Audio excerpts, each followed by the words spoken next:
Vou começar mais um vídeo, e falarei das semeaduras espirituais, falarei dos dois reinos espirituais que operam na Terra, irei falar das leis do mundo espiritual, que são a lei da maldição do pecado original, a lei mosaica, a lei da graça, a lei da maldição através da feitiçaria sendo hereditária ou normal. Falarei como o pecado tira a imagem e semelhança de Deus nos homens. Irei falar da traição humana e a traição contra o próprio Cristo. Falarei de como Deus revoga as leis no mundo espiritual. Irei falar das bruxas e os seus poderes do ocultismo. Falarei das bruxas da água, do fogo, da terra, do ar e sobre os espíritos malignos. Irei falar das falsas profecias que se cumprem. Irei falar da minha experiência que tive ao visitar as instituições do Império de Satanás. Falarei dos demônios que estão por detrás da política. Irei falar do grande poder que a ONU tem no mundo. Falarei do pacto da Apple. Começarei falando das leis das semeaduras espirituais. A lei da semeadura. Alguém já plantou uma semente, e viu ela dar muitos frutos quando se tornou uma árvore. No mundo espiritual, o pecado é igual a uma semente que é plantada. Uma pessoa que mata, esquarteja e faz pacto com o diabo se tornou uma das piores pessoas do mundo. De repente essa pessoa se converte. Jesus apaga os seus pecados. O mundo espiritual que enxergava aquela pessoa como uma das piores, passa a ver como uma pessoa pura e justificada. Uma semente dá muitos frutos para o mundo espiritual. Uma pessoa que trabalhou para sustentar a sua família, deu boa educação e ainda ajudava as pessoas em suas necessidades. Essa pessoa morre e foi para o inferno por não aceitar a Jesus, e sofre grandes tormentos, porque essa pessoa está sofrendo tanto se era boa. Ela plantou uma semente do mal no mundo espiritual. Essa semente é por não se converter, não reconhecer Jesus como seu Salvador.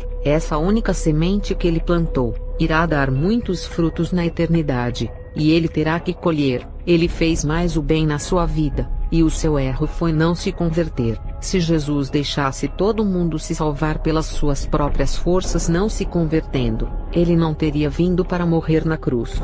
Os seres humanos se exaltariam por praticarem o bem, e cometeriam o pecado por se engrandecerem. O que temos que entender, não é a bondade da pessoa que prevalece se esquecendo de Jesus. A questão é que herdamos a herança genética de Adão, e carregamos o seu sangue de pecado na nossa veia. Precisamos nos converter, para que o sangue de Cristo purifique a natureza de Adão em nós. Não há salvação sem a graça. Temos que nos converter para que a graça nos justifique. Por mais que vivamos uma vida separada do mundo, o mundo espiritual sempre irá achar falha em nós, por causa da herança de Adão. Mas se o sangue de Jesus cobrir essa falha, o mundo espiritual nos enxerga como perfeitos e não encontra falha. A lei da semeadura no mundo espiritual multiplica o castigo. Uma pessoa do coração bom que não faz mal a ninguém, e tem o vício do alcoolismo na qual ele se tornou vítima. Essa pessoa morre, e quando chega no inferno, sofre várias torturas como se fosse o pior assassino. Qual era o pecado desse homem para sofrer grandes torturas?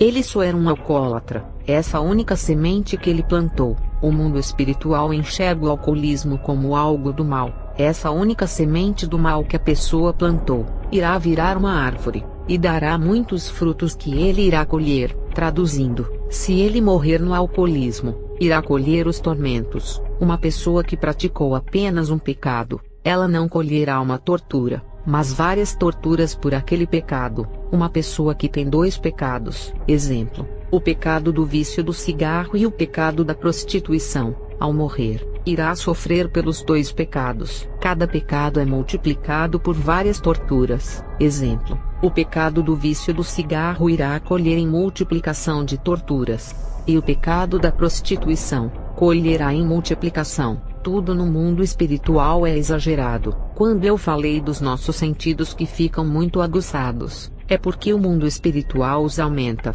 Cada pecado equivale a várias torturas. Então, quanto mais pecados a pessoa tem, mais sofrerá. Exemplo, uma pessoa que cometeu 10 pecados, é só multiplicar cada pecado por 100 torturas. Cada pecado vale 100 tipos de torturas. A pessoa sofrerá 1000 tipos de torturas.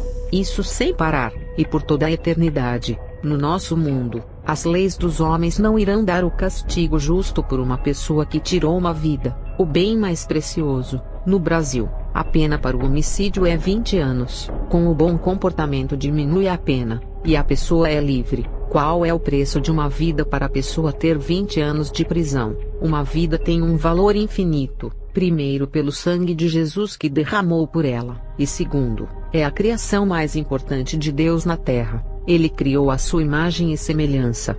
Passou no jornal, um psicopata estuprou e foi preso, e um ano depois foi solto, e continuou a praticar o ato e até matou.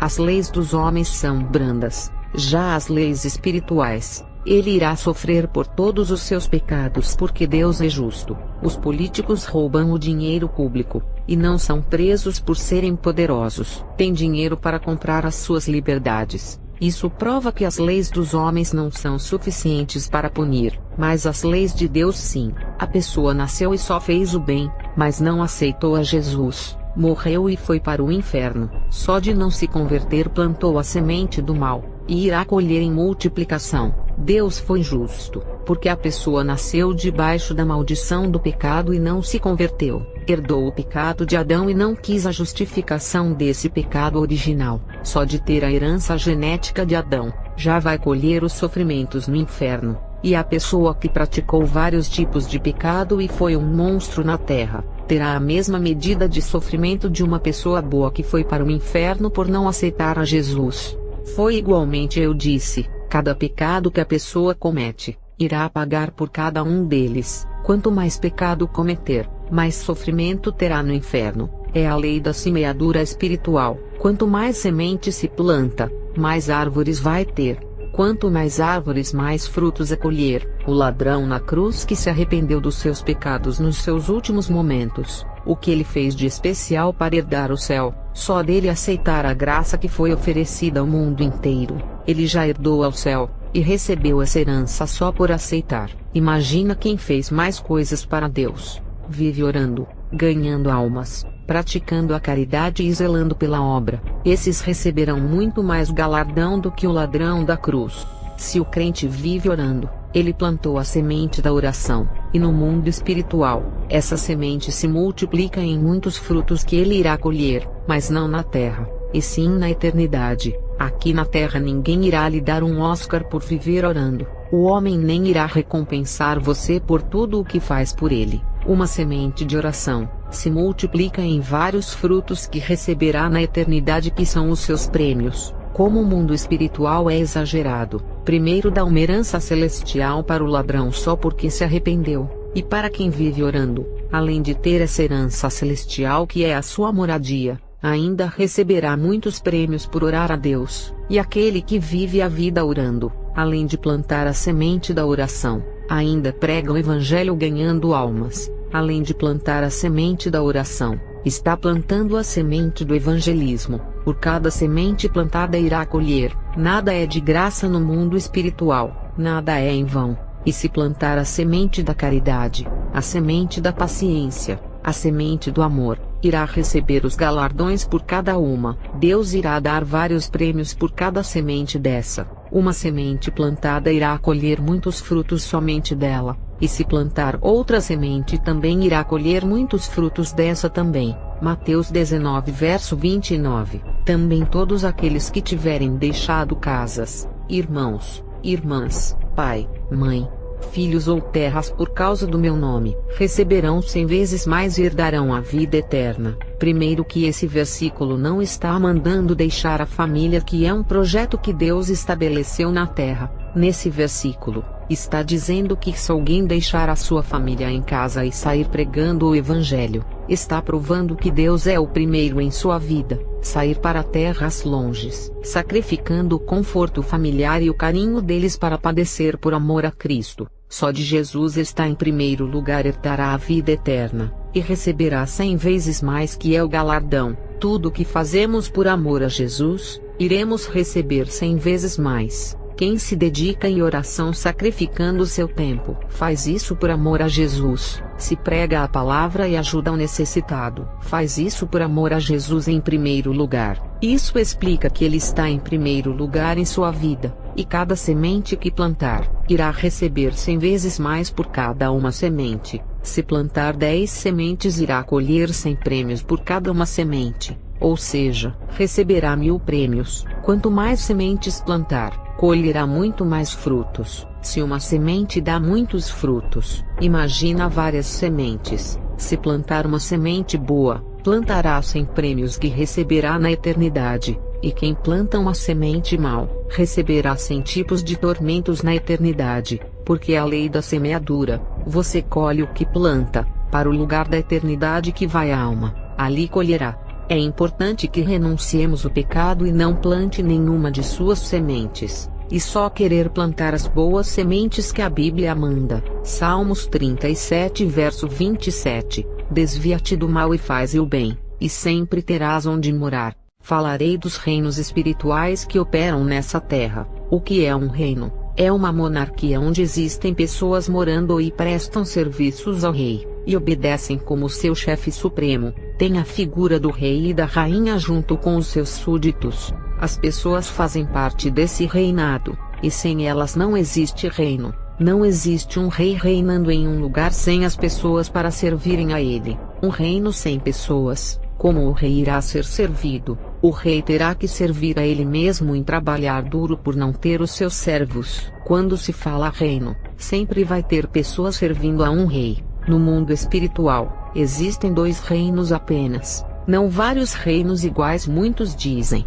a quantidade de religião em que cada uma tem o seu Deus, não significa que são caminhos diferentes e reinos diferentes. Todas essas religiões que não têm Jesus como centro, servem apenas um rei chamado Satanás. Não existe vários reis, assim como existe o bem e o mal, a luz e as trevas. Somente há 2 caminhos, o da esquerda e o da direita, o caminho largo e o estreito. Você tem 2 alternativas, ou escolhe a Jesus ou as religiões. Mateus 6 verso 24. Ninguém pode servir a 2 senhores, pois odiará um e amará o outro, ou se dedicará a um e desprezará o outro. As pessoas querem adorar imagens e também adorar a Jesus, querem servir aos seus deuses, guias, orixás e ainda servirem a Jesus o colocando no mesmo nível dessas imagens. Jesus não compartilha sua adoração a esses deuses, ou segue a Cristo, ou segue a todos os deuses que são contra ele.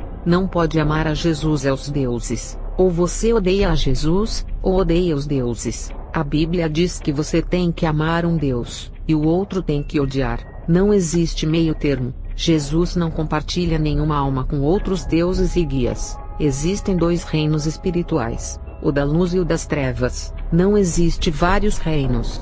Você terá que escolher qual reino irá participar, o das trevas ou o da luz. Não tem como participar dos 2 reinos e servir os 2 reis, porque o rei da luz, ao saber que está servindo o rei das trevas, irá lançar fora de sua presença e lhe chamar de traidor e espião do mal, que está infiltrado no reino da luz. A sua vida é que determina em qual reino você está. Mateus 13, verso 24 ao 30. Jesus lhes contou outra parábola dizendo: o reino dos céus é como um homem que semeou boa semente em seu campo, mas enquanto todos dormiam, veio o seu inimigo e semeou o joio no meio do trigo e se foi. Quando o trigo brotou e formou espigas, o joio também apareceu. Os servos do dono do campo dirigiram-se a ele e disseram: o senhor não semeou boa semente em seu campo. Então, de onde veio o joio? Um inimigo fez isso, respondeu ele. Os servos lhe perguntaram: o senhor quer que vamos tirá-lo? Ele respondeu: não, porque ao tirar o joio, vocês poderão arrancar com ele o trigo. Deixem que cresçam juntos até a colheita. Então direi aos encarregados da colheita: juntem primeiro o joio e amarrem-no em feixes para ser queimado. Depois juntem o trigo e guardem-no no meu celeiro. O reino dos céus é semelhante ao homem que semeou a boa semente ao campo, e essa semente semeada nos corações das pessoas, irá transformar em cidadãos do céu que formará o reino. É o que o versículo fala, que o reino dos céus é semelhante a essas boas semeaduras que formará esses cidadãos. Quem aceita essa semente boa, já faz parte do céu, e assim o reino de Jesus é formado na terra. Todas as pessoas que receberam essa semente, agora fazem parte do reino dos céus. Tem pastores que falam: o reino de Jesus é o céu, não essa terra. Eu digo, se nessa terra não tivesse a igreja, Satanás já tinha controlado a terra, e Deus já tinha destruído esse mundo por não ter a igreja. A oração da igreja tem evitado muitas coisas nesse mundo. Não que a igreja vá evitar a destruição na terra, porque é bíblico que o Apocalipse venha se cumprir, mas a igreja tem adiado os planos de Satanás em controlar o mundo inteiro. O pastor disse que o reino de Cristo é só no céu, então por que em Efésios fala da batalha espiritual, se não existem reinos? Não pode existir a batalha espiritual, porque na Bíblia sempre houve guerra dos reinos, como a guerra da Babilônia contra os reinos que dominaram, como a guerra dos persas e dos gregos. Qual é o objetivo dessa guerra? As guerras significavam controle de territórios, e governar as nações conquistadas e aumentar o império. Assim foi com Alexandre Magno, que conquistou grande parte do mundo, e expandiu o seu reinado. Até na política é assim, mas a guerra é ideológica. Quem é que convence mais o povo e ganhar o voto? No tráfico também é guerra para controlar as favelas, e as grandes empresas também guerreiam entre elas para ganharem os clientes. Exemplo: a Volkswagen contra a Chevrolet, o mercado Carrefour contra o Pão de Açúcar. Todas as guerras são para ganhar os clientes, e a guerra espiritual é para ver quem ganha mais almas. Aqueles que perderem essa guerra, já perdeu a sua alma para o diabo. Tem crentes que desistem de Deus por causa das provas, já perdeu a guerra e entregou a sua alma, e outros deixam a Jesus por causa dos prazeres do mundo, também já entregaram a sua vida. Esse é o verdadeiro sentido de uma batalha espiritual. Em uma guerra alguém perde e o outro ganha, e o prêmio de valor que está em jogo nessa guerra é a nossa alma. E desde o início, quando a serpente fez Adão se rebelar contra Deus, ali Satanás pensou assim: com o pecado, Deus não irá querer a sua criação que tanto ama, irá entregar em minhas mãos. Se existe a batalha espiritual, é claro que existe dois reinos que lutam no mundo espiritual. Se o reino de Cristo não estivesse na terra, não existiria conversão. Ninguém seria resgatado das garras de Satanás, e Jesus não teria derramado seu sangue para nos salvar. O próprio Jesus teve a sua batalha espiritual. Satanás apareceu no deserto, e tentou convencer a ele de desistir da salvação da humanidade, e essa guerra espiritual de Jesus foi transferido para os apóstolos e a igreja, que enfrentam até os dias de hoje. A batalha espiritual existe desde o início do mundo. Quando Satanás se rebelou, ele foi lançado para a terra, e o reino das trevas se formou contra o reino da luz. Satanás, controlando o reino das trevas, declarou guerra ao reino da luz de Deus e aos seus anjos. Satanás declarou guerra contra a criação de Deus, para destruírem e enganarem, colocando para trilharem em caminhos tortuosos. E todos que seguissem o reino da luz seriam perseguidos. E vários profetas foram perseguidos. E quando a igreja começou a existir, a guerra ficou pior, porque o povo de Israel não creu em Jesus e ficou contra ele. Só do povo de Israel não crer na salvação de Jesus, seus pecados não foram redimidos e perderam a guerra. O povo rejeitou o seu Jesus, dizendo: não aceitamos você como nosso rei. A partir daquele momento o rebanho perdeu o bom pastor, e as ovelhas sem quem os conduzissem se espalhou. Mateus 26 verso 31. Então Jesus lhes disse: ainda esta noite todos vocês me abandonarão, pois está escrito: ferirei o pastor, e as ovelhas do rebanho serão dispersas. Sem o bom pastor para conduzir os israelitas, eles ficaram como ovelhas sem o seu pastor, e ali Satanás assumiu essa vaga e passou a dirigir esse povo, e Jesus sem essas ovelhas. Ele disse aos seus discípulos: vão por toda a terra e fazei discípulos para mim. Vocês são os responsáveis de formarem outro rebanho para eu ser o pastor. Jesus é o rei, e queria um povo para reinar espiritualmente na terra. O povo de Israel, que seria esse povo, o rejeitou. Mas Jesus preparou os 12 discípulos e disse: preguem para os gentios. Quero todas as nações, tribos e de línguas diferentes no meu reino. A batalha espiritual do bem contra o mal nessa terra não pode acabar, porque um povo rebelde desistiu de mim. As nações que não são do povo de Israel serão o meu povo que batalhará nessa guerra espiritual em meu nome. Se o reino de Jesus não existisse na terra, ele não teria escolhido os 12 discípulos e preparado para a batalha espiritual. Se o reino de Jesus não tivesse na terra, não existiria o seu exército na terra que arriscam as suas vidas para salvar as almas. Os guerreiros de Cristo oram pelos oprimidos, expulsam os demônios e libertam do cativeiro. Isso é a prova que o reino de Deus existe na terra, porque existem os seus representantes, aqueles que levam o nome de Jesus ao mundo inteiro e anunciam as boas novas, e cada pessoa que se converte já faz parte desse reino. Pai nosso que estais no céu, santificado seja o seu nome, venha a nós o seu reino. Jesus disse, venha a nós o seu reino. Ali começou a formação do reino da luz através da graça que seria derramada na cruz.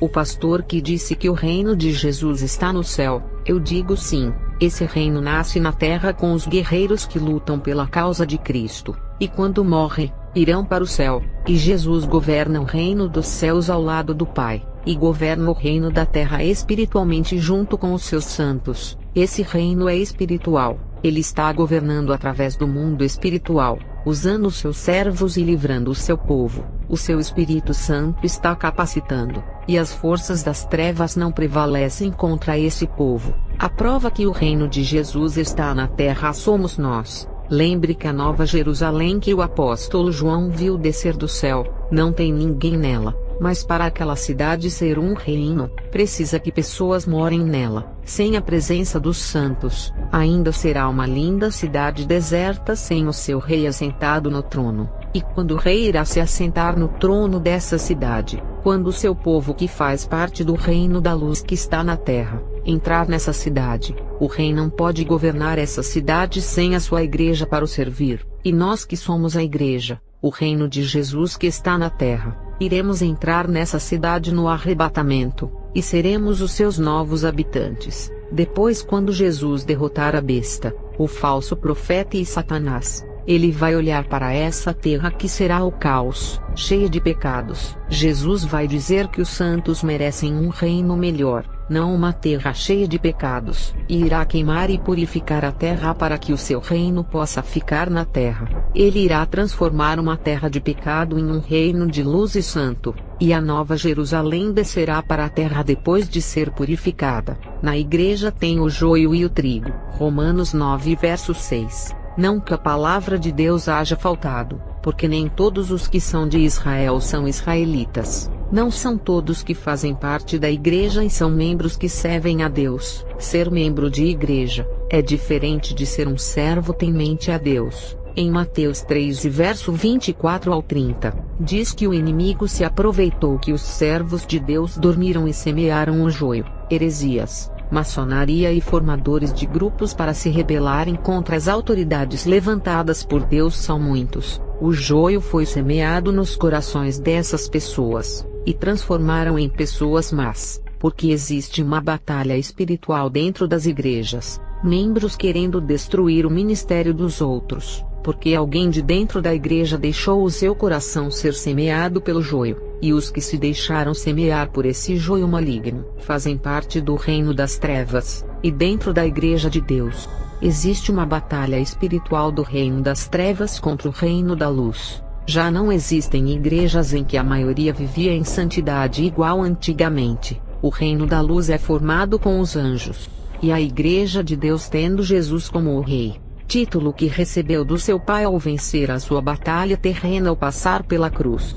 O reino das trevas é composto de demônios, feiticeiros, bruxas, líderes de religiões que não servem a Jesus. Todos os povos que seguem as religiões pagãs também fazem parte desse reino sombrio, onde Satanás é o seu rei, e todas as pessoas do mundo que ainda não aceitaram a Jesus fazem parte desse reino. E teve uma mulher que me disse: eu não sigo nenhuma religião, como faço parte desse reino? Satanás não é o meu rei não, Deus me livre. Eu disse a ela: só de você viver uma vida de pecado bebendo bebidas alcoólicas e dançando, já faz parte desse reino. Não precisa matar, roubar, só de praticar os prazeres desse mundo, já está fazendo parte desse reino. E mesmo que fosse uma pessoa boa, não bebesse bebidas alcoólicas, não participasse de festas e não fizesse mal a ninguém. Eu conheço jovens que não saem de casa e só estudam, e não dão trabalho aos seus pais se comportando bem,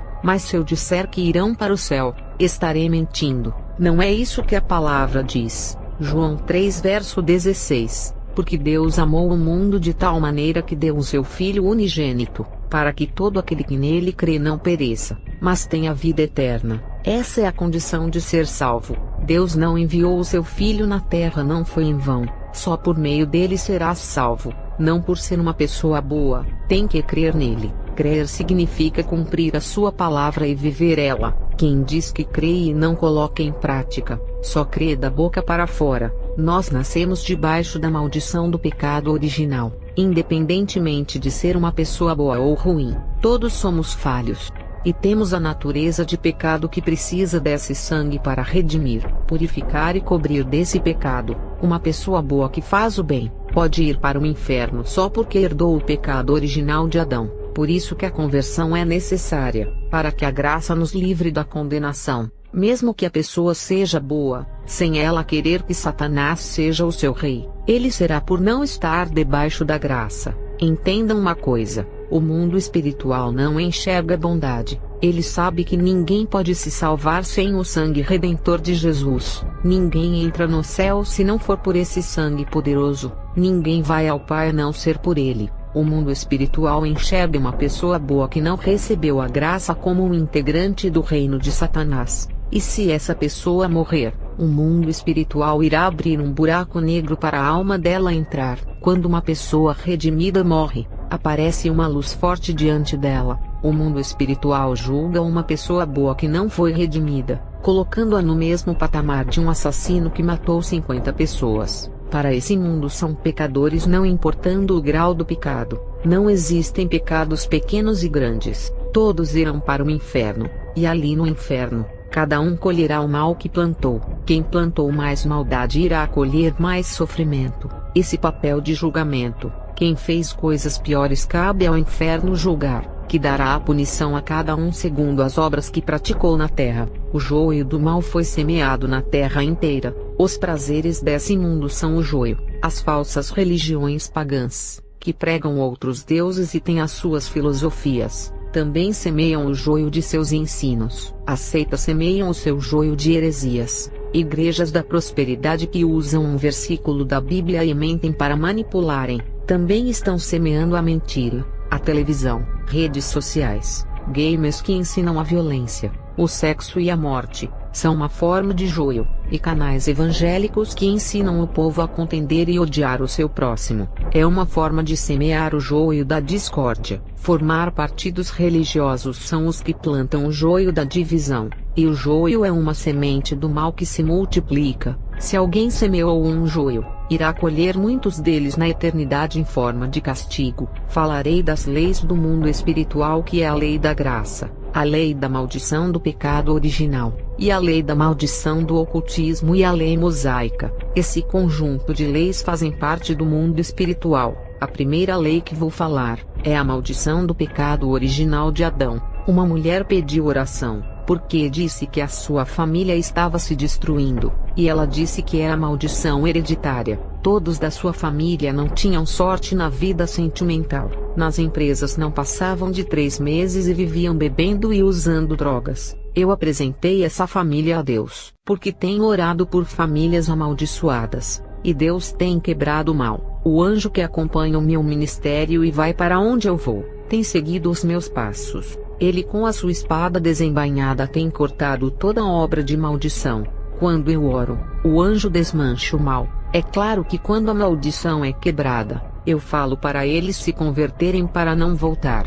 Quando eu orava por essa mulher e a sua família, Deus revelou que não era maldição hereditária igual ela afirmou. Pensei que fosse uma obra de magia negra, e fiz uma campanha de 7 dias de oração em casa para essa família, e nada mudou nessa família, e um mês depois, as coisas ficaram piores. Eu clamei a Deus e pedi uma resposta, porque o mal não foi quebrado, e o Senhor me disse: não existe magia negra e nenhum ritual de bruxaria para destruir essa família. O mal que está destruindo a família é o pecado. Eles praticam as piores abominações que abrem muitas legalidades em suas vidas. É por causa disso que os demônios estão destruindo a família inteira. E o pecado é a pior maldição que existe, porque foi originada no Jardim do Éden. Para essa maldição, não há oração que venha quebrar, a não ser pelo meu sangue. Qualquer maldição hereditária ou ritual de bruxaria para destruir uma pessoa pode ser quebrada na oração, mas o pecado não pode ser quebrado com a oração de alguém,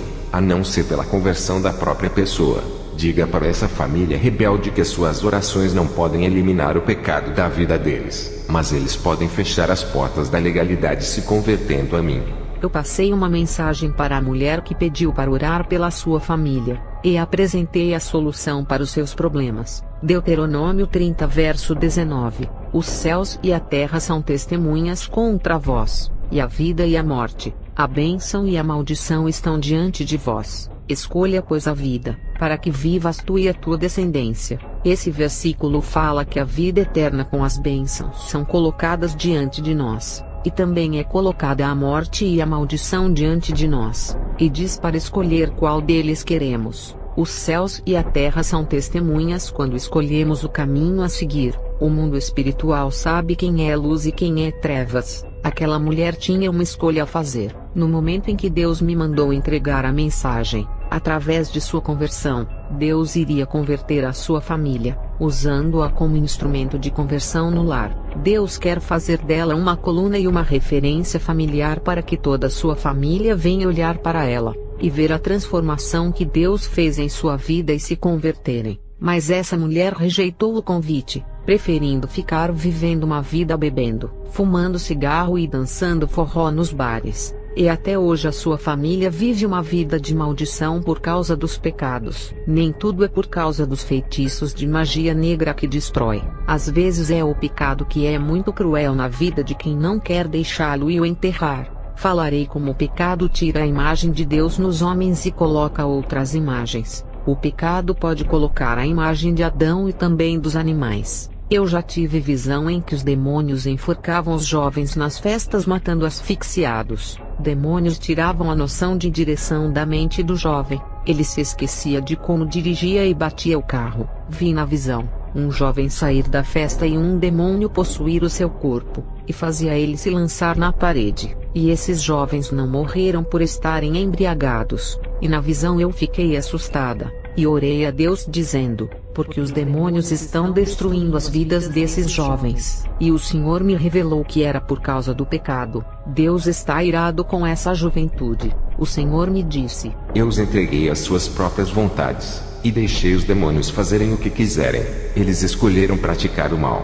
Romanos 1, verso 21 ao 24. E trocaram a glória do Deus imortal por imagens feitas segundo a semelhança do homem mortal, bem como de pássaros, quadrúpedes e répteis, a imagem de Deus imortal, eles trocaram pela imagem do homem mortal. Significa que eles trocaram a imagem de Jesus, que é a graça da salvação, pela imagem do antigo Adão, que simboliza o velho homem, o pecado original e a rebeldia, e também trocaram a imagem de Deus pelas imagens de pássaros, quadrúpedes e répteis. Os estudiosos irão falar: esse versículo está falando das imagens de esculturas. Eu sei, mas estou passando uma revelação espiritual. Ninguém nos dias de hoje adoram imagens de pássaros, quadrúpedes e répteis. Estamos na modernidade. A adoração nos dias de hoje é diferente. A revelação espiritual é que eles trocaram a imagem do homem imortal, que é Cristo, pelas imagens desses animais. Tenho visto no mundo espiritual demônios com rosto de aves e corpos humanos. Também aqueles com rostos quadrúpedes como cavalo, touro, lobo e outros. Tenho visto demônios com rosto de crocodilos e serpentes. Esses são híbridos, e cada um controla um tipo de pecado. As pessoas que praticam algum tipo de pecado desses demônios, espiritualmente ficam com os seus rostos de animais como aves, quadrúpedes e répteis. Quem pratica o pecado através da tecnologia, o seu rosto espiritualmente é igual dos demônios alienígenas que controlam a tecnologia. e se tornam os filhos dessas criaturas. Quem pratica o sexo fora do casamento, os seus rostos são da pomba gira, ou seja, são mais sedutores nos olhares e gestos.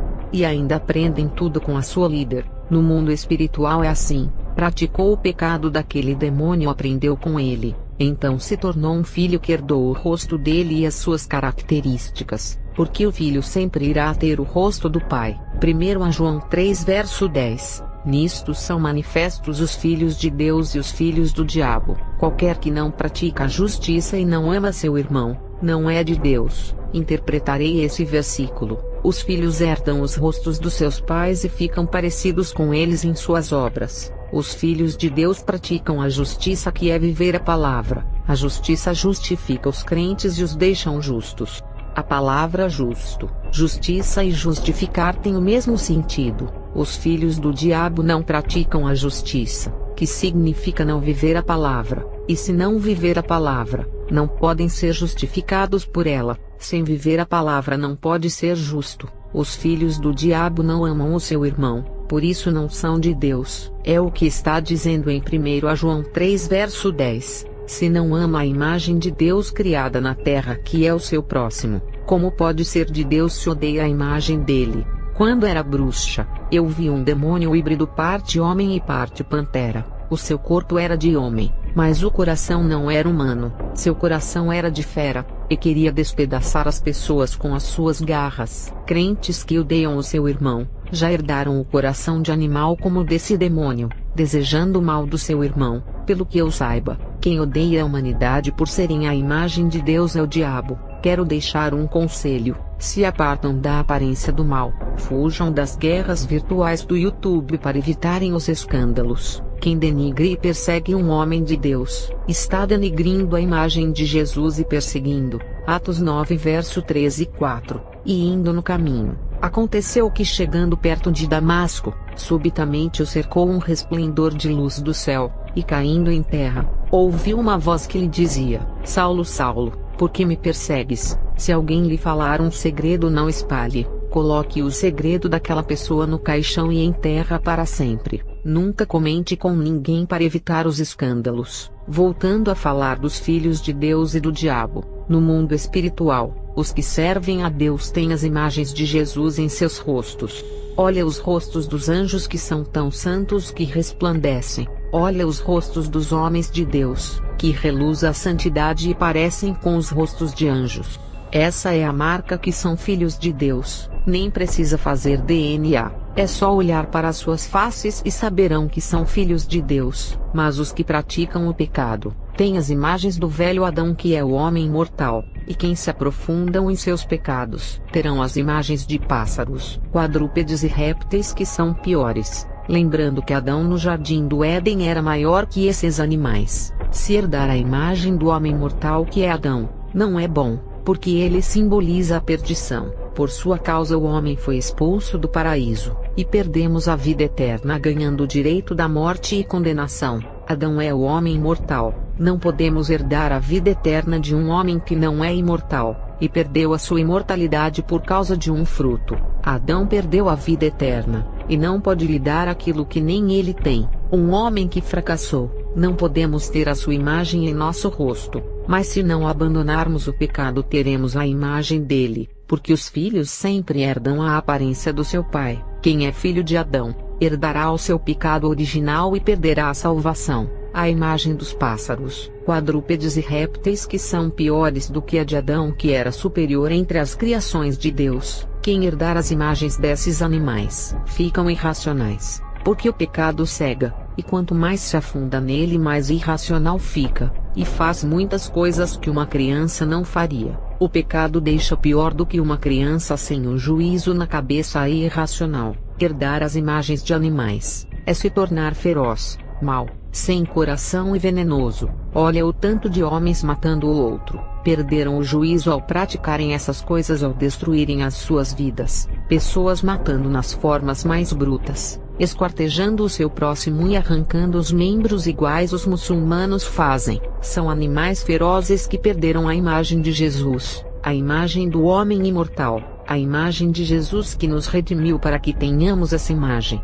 Só quem é são, Os filhos de Jesus é que vão herdar a imagem do seu próprio pai. Os filhos de Jesus imitam a ele, não aos fariseus. Por isso que Deus os entregou à impureza sexual, segundo os desejos pecaminosos do seu coração, para a degradação do seu corpo entre si. Por causa dos seus pecados, Deus os entregou à impureza sexual, segundo os desejos de seus corações, para a destruição dos seus corpos. Quando orei a Deus perguntando por que os demônios estavam matando os jovens, Deus me revelou que entregou essa geração de jovens rebeldes aos seus pecados, deixando-os ao domínio dos demônios. No verso 25 de Romanos 1, trocaram a verdade de Deus pela mentira, e adoraram e serviram a coisas e seres criados em lugar do Criador, que é bendito para sempre. Eles trocaram o caminho da verdade pelo caminho da mentira, e escolheram a servirem as coisas desse mundo, que são os prazeres, e também a servir os seres criados, que são os demônios. Não esqueça que eles foram os anjos que Deus criou e expulsou do céu. No verso 26, por causa disso Deus os entregou a paixões vergonhosas. Até suas mulheres trocaram suas relações sexuais naturais por outras contrárias à natureza. É o que tem nesses bailes funk e outros lugares de festas com ritmos diferentes. É mulher com mulher, tudo ao contrário da natureza que Deus criou, e todas as práticas de sexo contrário à natureza, que são sexo anal, oral, orgias e surubas, tudo ao contrário à natureza. No verso 27, da mesma forma, os homens também abandonaram as relações naturais com as mulheres, e se inflamaram de paixão uns pelos outros, começaram a cometer atos indecentes, homens com homens, e receberam em si mesmos o castigo merecido pela sua perversão. Fala de homem com homem nessas festas de bebedeira, é o que mais se encontra. No verso 28, além do mais, visto que desprezaram o conhecimento de Deus, ele os entregou a uma disposição mental reprovável para praticarem o que não deviam. Essas pessoas que hoje estão nesses bailes de prostituição, um dia já foram na igreja e desprezaram em conhecer a verdade. A palavra entrou no ouvido direito e saiu pelo esquerdo. Esses se entregaram a uma disposição mental reprovável, que significa que se entregaram ao controle de uma mente cheia de imoralidade, cheia de fantasia decorada pelo pecado, uma mente doente espiritualmente, que é estar distante de ser a mente de Cristo, e através dessa mente irão praticar o que não deve, aquilo que não agrada a Deus. Esses que já ouviram a palavra e não quiseram seguir, os seus dias são abreviados a cada pecado que praticam. O mundo espiritual está tirando os anos que poderiam viver mais pela frente, e a morte se aproxima. Junto com o pecado vêm as enfermidades. Se o salário do pecado é a morte, ele mesmo traz as enfermidades para ceifar as vidas e levar ao inferno. O pecado condena. Não se esqueça, a punição pelos atos de infração irá vir. O pecado que se multiplicou hoje, começou lá atrás através da legalidade de Adão. O princípio da legalidade surgiu com o fruto do bem e do mal, que apresentou dois caminhos para o homem escolher, e através de sua consciência do certo e do errado, e mesmo os homens escolhendo serem retos, eles não tinham nenhum escrito divino para os orientar. Estou me referindo aos escritos da lei mosaica, porque segundo os estudiosos, Enoque escreveu as suas revelações e Melquisedeque também, mas são escrituras de revelações, mais escritura de lei para combater o pecado. A lei mosaica foi a primeira, e sem uma lei para colocar freio no pecado, alguns homens de Deus cometeram pecados pela falta de conhecimento. É o caso de Noé, que amaldiçoou o seu próprio filho. Abraão, o pai da fé, mentiu para o rei do Egito dizendo que Sara não era sua esposa, e Jacó enganou o seu próprio pai, e passou para trás o seu irmão, por não ter uma escrita de leis que combate o pecado na época dos patriarcas. Deus começou a se revelar através dos sonhos, visões, fogo, terremoto, água, e a sua voz ecoava do céu. Deus falava face a face com alguns patriarcas que caminhavam reto diante dele. Falarei sobre a maldição hereditária ou normal lançada através da feitiçaria. Tem pessoas que, ao colocarem em sua empresa, traz tanta maldição com ele que a própria pessoa que o ajudou por ter misericórdia termina saindo. Isso aconteceu com um amigo do meu filho que também é um cristão. Falarei da lei da maldição. Existem duas leis da maldição: aquela que a pessoa foi atacada por feitiço, e também a maldição porque a pessoa não é convertida. Talvez a pessoa não foi enfeitiçada, mas não se converteu e está debaixo da lei do pecado original de Adão, que também é uma maldição que condena a pessoa ao inferno. E além da pessoa carregar essa maldição, ainda é atacada por feitiços e se torna duas vezes maldita. Se o crente não viver a palavra, ficará debaixo da lei da maldição do pecado de Adão, e ainda pode ser atacado por feitiços e ficar pior. O rapaz amigo do meu filho viu um rapaz mendigando na rua pedindo dinheiro,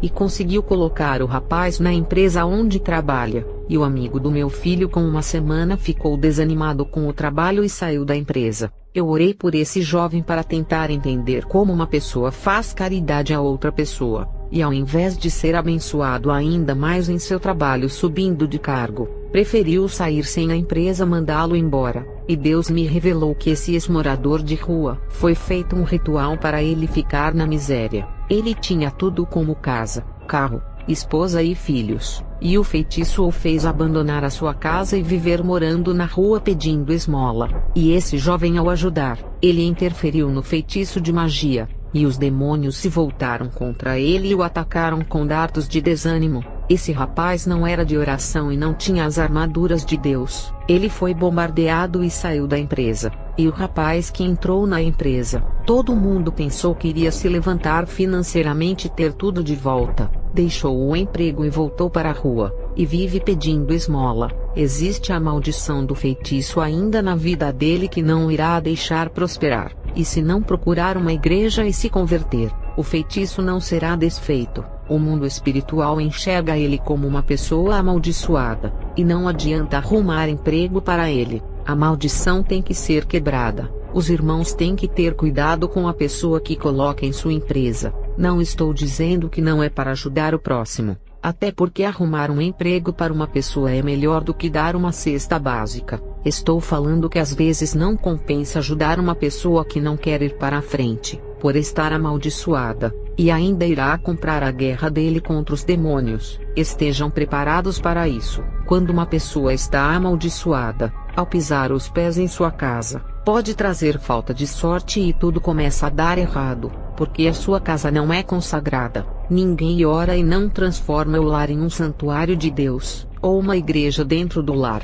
e ainda os moradores não estão revestidos e foram contaminados pela maldição. Eu me lembro que uma irmã visitou a minha casa, e as rosas do vaso morreram e o meu gato ficou doente. Eu tive que orar pelo meu gato para não morrer, e orei pela minha casa para que a maldição não contaminasse mais ninguém. Quando orei a Deus, Ele me disse que a maldição não acertou em mim por eu estar revestida, mas a energia negativa circulou em minha casa e eu tive que afastar com as minhas orações. O meu esposo e meus 2 filhos não estavam em casa e escaparam desses dardos. Na época não eram convertidos. Tem pessoas que, independentes de serem crentes ou não, carregam maldição em suas vidas, e aonde colocam os seus pés, deixam até os demônios de suas vidas nos lares. Eu não sei se aquela irmã foi atingida por um feitiço de maldição, ou se a inveja dela fez as minhas rosas morrerem e o meu gato ficar doente. Enfim, não orei a Deus para saber o que foi o motivo desses acontecimentos, mas essa irmã vivia uma vida morna diante de Deus, por isso carregava maldição sobre ela, esse tipo de maldição que faz as plantas morrerem. Eu me lembro que algumas bruxas da floresta ao praticarem rituais dentro das florestas, as suas magias eram tão malditas, que a vegetação que estava em sua volta morria todas. Falarei da lei mosaica. A lei mosaica só veio para orientar sobre uma lista de pecados que não podiam fazer, porque sacrifício animal não justificou ninguém. Todos erravam, e tinham que sacrificar um animal para aplacar a ira de Deus. A lei foi boa naquela época para frear o pecado, e fazer os transgressores ficarem com a sua consciência pesada e se arrependerem dos seus pecados. A lei acusava os praticantes, não justificava os seus atos, provando que as pessoas eram miseráveis e que precisavam de um redentor. A lei do Antigo Testamento começou com essa aliança, com o sangue dos animais, porque é o sangue que dá início às alianças. As ovelhas saudáveis e sem mancha simbolizavam Jesus. Essa lei tinha que sacrificar os animais sempre, porque eles não eram santos. Se sacrificasse apenas uma ovelha e parasse de matar, o sangue desses animais não podia cobrir os pecados pela eternidade igual o sangue de Cristo. O sangue das ovelhas era temporário, e apenas cobria o pecado e não redimia. Igrejas que querem guardar a lei, não podem deixar de sacrificar as ovelhas, porque esse sistema judaico foi feito assim, e precisa derramar muito sangue, até vir o único homem que derramará o seu sangue uma vez, para não derramar mais nenhum sangue pelos pecados nessa terra. No mundo espiritual é assim, todos os pecados requerem um derramamento de sangue. Na bruxaria, todo o pecado que uma feiticeira faz, o demônio pede sangue, e na graça foi a mesma coisa. Jesus se sacrificou, e o seu sangue deu início a uma nova aliança, e quem insiste em seguir o antigo sistema, está debaixo do sangue de animais que não salva. Quem insiste nessa antiga aliança, rejeita a nova e o sangue do Redentor. Não tem como seguir as duas alianças, ou segue uma ou segue a outra. A do Antigo Testamento perdeu a validade na cruz do Calvário. Gálatas 3 versos 10, 13 e 17. Pois todos os que são obras da lei estão debaixo de maldição, porque maldito é aquele que não consiga praticar todos os mandamentos sem quebrar. João 1 verso 17. A lei foi dada ao intermédio de Moisés, mas a graça e a verdade vieram através de Jesus Cristo. João 5 verso 45. Não penseis que não acusareis diante do Pai. Quem vos acusa é Moisés, em quem tendes depositado a vossa esperança. João 3 verso 17. Deus enviou o seu Filho amado para não condenar o mundo,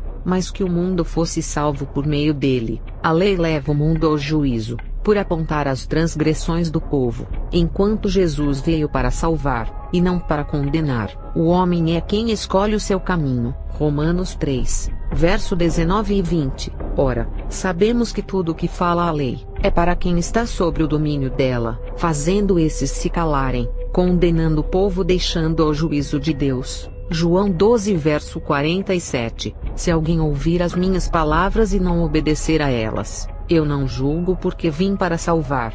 A lei acusa e Jesus defende, ele é o advogado. Hoje em dia, tem um monte de crentes na internet que apontam os outros e julgam. Mateus 18 verso 11. Ele veio para salvar os perdidos, e não para condenar ninguém. 1 João 4 verso 14. E vimos e testemunhamos que o Pai enviou o seu Filho para ser o Salvador do mundo, não para condenar ninguém. 1 Timóteo 2, versos 5 e 6. Porque há um só Deus, e um só mediador entre Deus e o ser humano, Cristo Jesus. Não é a lei mosaica, não é placa denominacional e nem pastor que é mediador entre Deus e os homens. A igreja é aquela que levará o ímpio até o mediador, e o pastor é aquele que vai orientar o povo a servir o mediador. Mas a Bíblia, que representa o próprio Jesus, guia os passos, porque nela contém a vida eterna. Romanos 5, verso 20 e 21. A lei foi feita para que a transgressão fosse apontada acusando os pecadores, mas a graça foi maior do que as acusações da lei. Quem faz o papel da lei em acusar são os crentes de Satanás. Leia Apocalipse 12 verso 10. Fala que Satanás acusa os crentes, e no livro de Jó 2 verso 5, o próprio Jó é acusado por Satanás. E a internet está cheia de crentes imitando essas obras malignas e julgando os outros. 1 João 2 verso 1. Fala que Jesus é o nosso advogado que defende a nossa vida dos acusadores.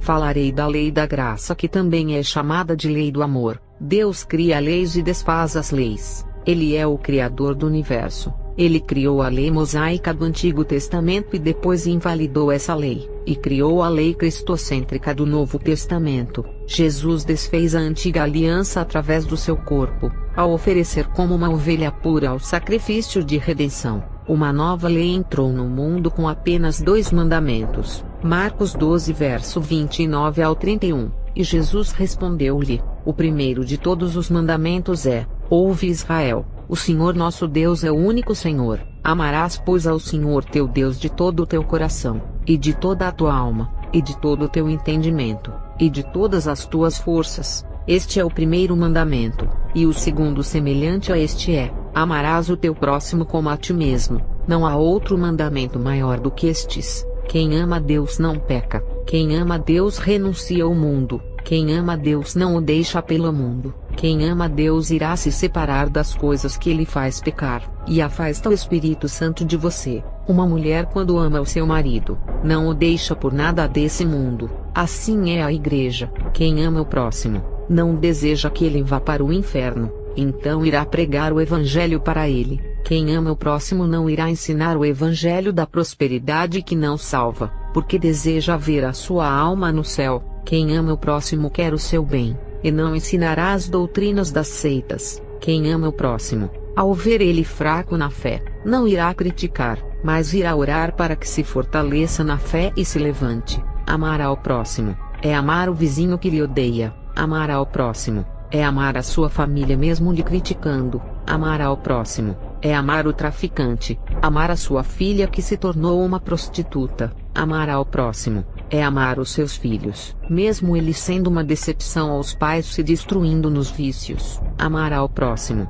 é honrar o seu pai e a sua mãe para que vivam, porque quem não honra a mãe que gerou a sua vida, e o pai que também participou de sua geração, pois sem ele a sua mãe não engravidaria. Êxodo 20 verso 12. Honra teu pai e tua mãe, a fim de que tenhas vida longa na terra, que o Senhor o teu Deus te dá. O mundo espiritual reconhece essa lei, e os filhos que não honram os seus pais, morrem mais cedo. Quem ama o próximo, ao ver ele caído ao chão, irá estender as mãos para o levantar. Quem ama o próximo, ao ver caído ao chão e ferido, colocará remédios em sua ferida. Lucas 10, verso 25 ao 37. E eis que se levantou um certo doutor da lei, tentando-o dizendo: Mestre, que farei para herdar a vida eterna? E ele lhe disse: Que está escrito na lei, como lês? E respondendo ele disse: Amarás ao Senhor teu Deus de todo o teu coração, e de toda a tua alma,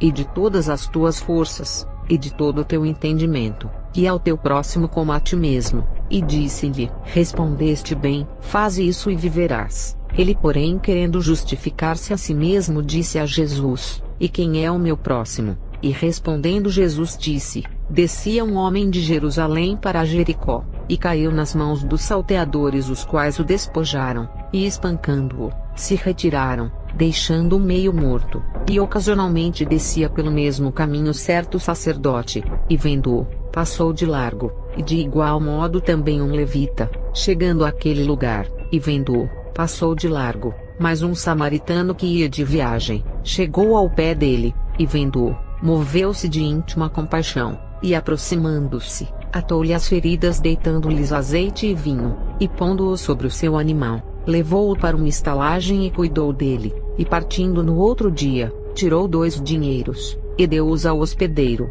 e disse-lhe: Cuida dele, e tudo o que demais gastares eu te pagarei quando voltar. Qual, pois, destes 3 te parece que foi o próximo daquele que caiu nas mãos dos salteadores? E ele disse: O que usou de misericórdia para com ele. Disse, pois, Jesus: Vai, e faze da mesma maneira. Amar ao próximo é vê-lo precisando de comida e lhe dar uma cesta básica. Amar ao próximo é ver um morador de rua passando frio e levar um cobertor e um travesseiro. Amar ao próximo é levar uma palavra de conforto e salvação para quem está no presídio ou internado no leito de um hospital. Amar ao próximo é doar roupas para quem não tem. Mateus 25 verso 35 ao 45. Porque tive fome e destes-me de comer, tive sede e destes-me de beber, era estrangeiro, e hospedastes-me, estava nu, e vestistes-me, adoeci, e visitastes-me, estive na prisão, e foste-me ver. Então os justos lhe responderão dizendo: Senhor, quando te vimos com fome e te demos de comer, ou com sede e te demos de beber, e quando te vimos estrangeiro e te hospedamos, ou nu e te vestimos, e quando te vimos enfermo ou na prisão, e fomos ver-te? E respondendo o rei lhes dirá: Em verdade vos digo que, quando fizestes a um destes meus pequeninos irmãos, a mim o fizestes. Então dirá também aos que estiverem à sua esquerda: Apartai-vos de mim, malditos, para o fogo eterno preparado para o diabo e seus anjos. Porque tive fome e não me destes de comer, tive sede e não me destes de beber, sendo estrangeiro não me recolhestes, estando nu não me vestistes, e enfermo e na prisão não me visitastes. Então eles também lhe responderão dizendo: Senhor, quando te vimos com fome, ou com sede, ou estrangeiro, ou nu, ou enfermo, ou na prisão, e não te servimos? Então lhes responderá dizendo: Em verdade vos digo que, quando a um destes pequeninos o não fizestes, não o fizestes a mim. Amar a Deus e ao próximo como a ti mesmo é a graça, porque Jesus se entregou na cruz por amor. A graça que não nos deixará perecer no inferno é um ato de amor. Esse foi os 2 mandamentos que Jesus aprovou da antiga aliança. Não adianta fazer igual a essas seitas, que lhe obriga a observar os 10 mandamentos e um monte de coisas. Jesus simplificou isso e disse: o amor, isso já é o suficiente para se salvar. Sem o amor a Deus não se salvará. Sem o amor ao próximo não se salvará. A graça é amor. Jesus nos amou primeiro, e porque não podemos amar quem nos ofendeu, Jesus amou até o fim, um povo que lhe odiou e que mandou crucificá-lo, e mesmo assim ofereceu a salvação. E quem somos nós para não perdoar ninguém, se o homem que não cometeu nenhum pecado e tinha todo o direito de amaldiçoar aquele povo e não fez? Mateus 26 verso 20 ao 29. Ao anoitecer, Jesus estava reclinado à mesa com os 12, e enquanto estavam comendo ele disse: Digo-lhes que certamente um de vocês me trairá. Eles ficaram muito tristes, e começaram a dizer-lhe um após outro: Com certeza não sou eu, Senhor. Afirmou Jesus: Aquele que comeu comigo do mesmo prato há de me trair. O Filho do Homem vai, como está escrito a seu respeito. Mas ai daquele que trai o Filho do Homem, melhor lhe seria não haver nascido. Então Judas, que haveria de traí-lo, disse: Com certeza não sou eu, mestre. Jesus afirmou: Sim, é você. Enquanto comiam, Jesus tomou o pão, deu graças, partiu-o, e o deu aos seus discípulos dizendo: Tomem e comam, isto é o meu corpo. Em seguida tomou o cálice, deu graças e o ofereceu aos discípulos dizendo: Bebam dele todos vocês, isto é o meu sangue da aliança que é derramado em favor de muitos para perdão de pecados. Eu lhes digo que de agora em diante, não beberei deste fruto da videira até aquele dia em que beberei o vinho novo com vocês no reino de meu Pai. Jesus poderia proibir Judas de participar da Santa Ceia, mas não fez isso, e partiu o pão e deu-lhe aos seus discípulos. Naquele momento Judas poderia se arrepender da sua intenção, e participar da Santa Ceia sem aquela consciência. Ali fazia parte do sangue da nova aliança, que significa o arrependimento e o amor. Tem igrejas que proíbem os membros de tomarem a Santa Ceia. Nem Jesus, que é Deus, não proibiu, e mesmo sabendo ainda ofereceu. 1 Coríntios 11, verso 28 a 34. Examine-se, pois, o homem a si mesmo, e assim coma do pão e beba do cálice. Quem tem que se examinar é a própria pessoa, se está em condições de tomar a ceia, não o homem que gosta de analisar as vidas das pessoas e ainda faz o seu próprio julgamento, ou ouviu alguém falar que aquela pessoa está em pecado, e por essa razão, deixa de oferecer a ceia. E tem gente que se analisa tanto, e nunca toma a Santa Ceia se sentindo indigno. Não faça isso. Peça perdão dos seus pecados e conserte a sua vida. Quem deixar de tomar a Santa Ceia, não irá herdar o reino. É um ato da nova aliança. João 6 versos 53 ao 58. Jesus, pois, lhes disse: na verdade vos digo que, se não comerdes a carne do Filho do Homem e não beberdes o seu sangue, não tereis vida em vós mesmos. Quem come a minha carne e bebe o meu sangue tem a vida eterna, e eu o ressuscitarei no último dia, porque a minha carne verdadeiramente é comida, e o meu sangue verdadeiramente é bebida. Quem come a minha carne e bebe o meu sangue permanece em mim, e eu nele, assim como o Pai que vive me enviou, e eu vivo pelo Pai. Assim quem de mim se alimenta, também viverá por mim. Este é o pão que desceu do céu, não é o caso de vossos pais, que comeram o maná e morreram. Quem comer este pão viverá para sempre. Jesus não menosprezou Judas ali, no momento daquela ceia. Isso é um ato de amor. não fazer acepção de pessoas, só porque ele é um traidor. Jesus não expulsou Judas por saber que ele iria o trair, e poderia falar mal e amaldiçoar, e desejar que fosse para o inferno, mas não o fez. Jesus amou o seu próximo, da mesma forma que sentimos amor por nós mesmos e não queremos destruir as nossas vidas, temos que ter esse mesmo sentimento ao próximo. Amai o vosso próximo como a ti mesmo. Amar como a ti mesmo. Você ama a sua vida e quer o melhor para você, e não quer nada de ruim lhe aconteça. Assim desejará para seu próximo tudo de bom, e que nada de ruim aconteça. Amar como a ti mesmo, e torcer para que o seu próximo venha vencer na vida, igual você venceu. Muitos crentes recebem bênçãos. Deus lhe ajuda a comprar carro e casa, mas esses crentes não querem que Deus faça na vida de outros irmãos, e ficam torcendo para que os irmãos não saiam da prova. E quando o irmão sai da prova e começa a conquistar as coisas na terra, e ser abençoado da mesma maneira que Deus abençoou o outro irmão, aquele irmão que foi abençoado fica com dor de cotovelo, e fica incomodado porque o irmão conseguiu. Isso se chama egoísmo, e não faz parte do amor ao próximo. Tem pastores que são tão usados pelos dons, e quando um simples membro começa a ser usado da mesma maneira, o pastor fica incomodado e começa a rivalizar com o membro, e tenta barrar o ministério do irmão deixando-o no banco, e não dá oportunidade para ele pregar. O Espírito Santo usa quem ele quer, desde o pastor até o simples porteiro que ninguém dá nada por ele. Se o irmão, por mais simples que seja, é usado tremendamente, é porque ele se preparou para isso em oração. Não tire o mérito dele. O fato dele ser uma pessoa simples, não significa que seja um homem qualquer. Muitos desses vivem orando em suas casas e se preparando para a guerra, e mesmo sendo simples, no mundo espiritual é um dos grandes soldados que assusta os demônios. Tem pastores que não aceitam que nenhuma das suas ovelhas sejam mais usadas do que eles. Mas será que ele está buscando igual a sua ovelha? Será que o pastor está se sacrificando e se santificando igual àquela ovelha? 1 Coríntios 1 verso 27. Mas Deus escolheu o que para o mundo é loucura para envergonhar os sábios, e escolheu o que para o mundo é fraqueza para envergonhar o que é forte. A humildade não é a pobreza. Tem muitas pessoas que não têm um lugar para morar e são soberbas. Tem pessoas que não têm nada de coisas materiais e só querem ser. Tem egos e exaltações, porque isso está no coração. Pessoas pobres que têm alma de ricos e não tomam café em casa de pobre,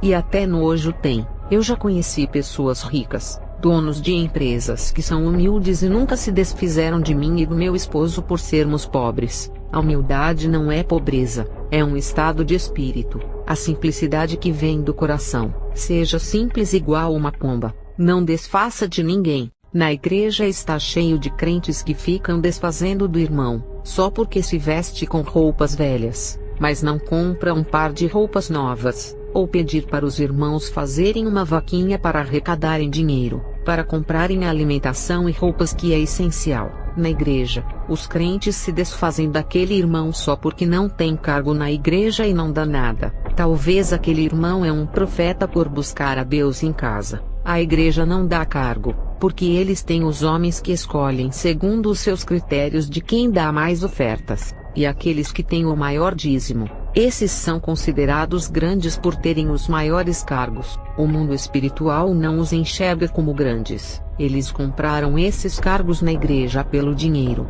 E tem aqueles irmãos que não têm nenhum dom de Deus, nem em línguas estranhas falam, mas são humildes e têm boa recepção recebendo os visitantes bem. Esses são menosprezados e nem são considerados homens de Deus por não serem usados. Mas esses homens têm qualidades por serem humildes e por receberem as pessoas bem, por provarem que estão satisfeitos com a presença dos visitantes. Isso é amor, e digo que eles são salvos, porque dons são armas de guerras e não salvam ninguém. Tem muitos pastores cheios de egos porque são usados pelos dons, e tropeçam em suas próprias soberbas igual Lúcifer que caiu por ser grande, o maior entre os anjos.